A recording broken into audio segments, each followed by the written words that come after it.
Assalamualaikum warahmatullahi wabarakatuh. Bismillahirrahmanirrahim. Biografi Utsman bin Affan. Utsman bin Affan dilahirkan di kota Taif, yaitu di Mekah pada tahun 576 Masehi, yaitu tahun kelima setelah kelahiran Nabi Muhammad SAW. Ayahnya bernama Affan bin Abdul As bin Umayyah bin Abdisam. Ibunya bernama Arwa binti Quraiz bin Rabi'ah bin Habib bin Abdisam. Utsman bin Affan masih kerabat dekat dengan Nabi Muhammad SAW, yaitu dari Abdul Muthalib, kakeknya Nabi Muhammad SAW.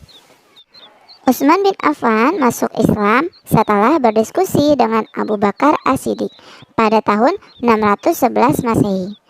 Utsman bin Affan diberi gelar Zunnurain, yang artinya mendapatkan dua cahaya. Yang dimaksud dengan dua cahaya yaitu Utsman bin Affan telah menikahi dua orang putri Rasulullah SAW, yaitu Ruqayyah dan Ummu Kulsum.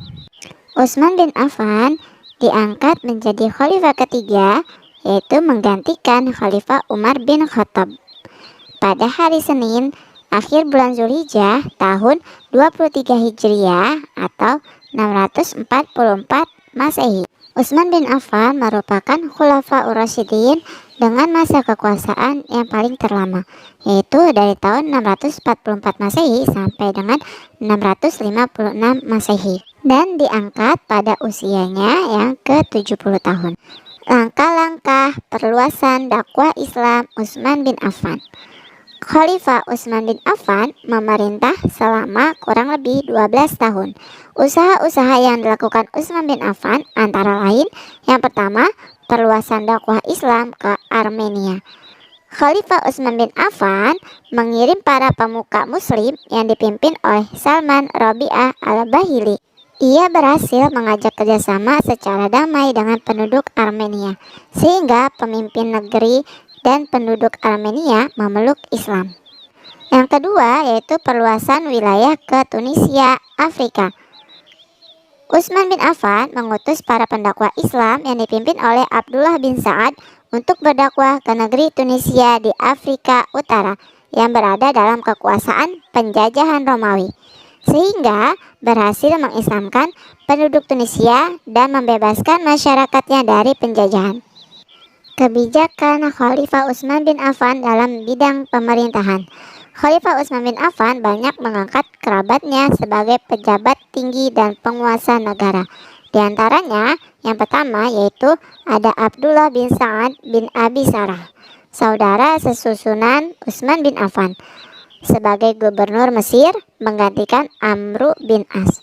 Yang kedua yaitu ada Abdullah bin Amir bin Quraiz sebagai gubernur Basrah menggantikan Abu Musa al-Ash'ari dari Bani Umayyah.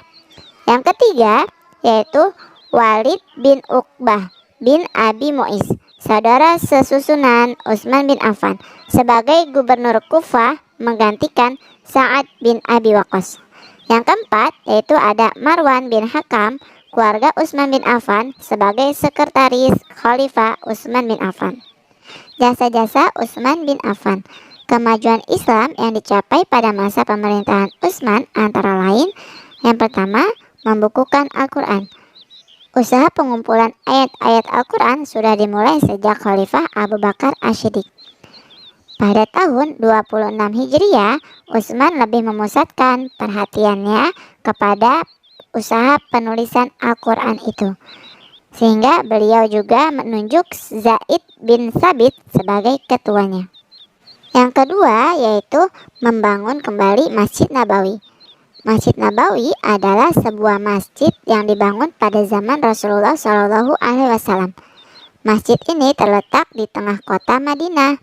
Yang ketiga yaitu membentuk armada angkatan laut, karena ada permintaan dari Muawiyah sebagai gubernur Syria.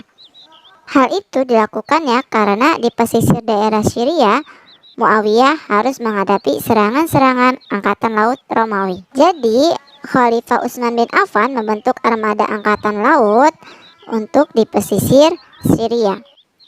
Wafatnya Utsman bin Affan. Utsman bin Affan wafat pada tanggal 12 Zulqa'dah 35 Hijriah atau 17 Juni 656 Masehi dalam usianya 81 tahun. Keteladanan Khalifah Utsman bin Affan. Sifat Khalifah Utsman bin Affan yang harus diteladani umat Islam diantaranya yaitu yang pertama dermawan, yang kedua sabar, yang ketiga rendah hati atau berhati lembut, yang keempat pemalu, yang kelima budiman. Untuk pembahasan kita hari ini cukup sampai di sini teman-teman. Nah, kita ucapkan hamdalah lalu disambung dengan istighfar dan doa kafaratul majelis. Alhamdulillahirabbil alamin. Astaghfirullahalazim, astaghfirullahalazim, astaghfirullahalazim. Subhanaka Allahumma wa bihamdika asyhadu alla ilaha illa anta astaghfiruka wa atubu ilaik. Wassalamualaikum warahmatullahi wabarakatuh.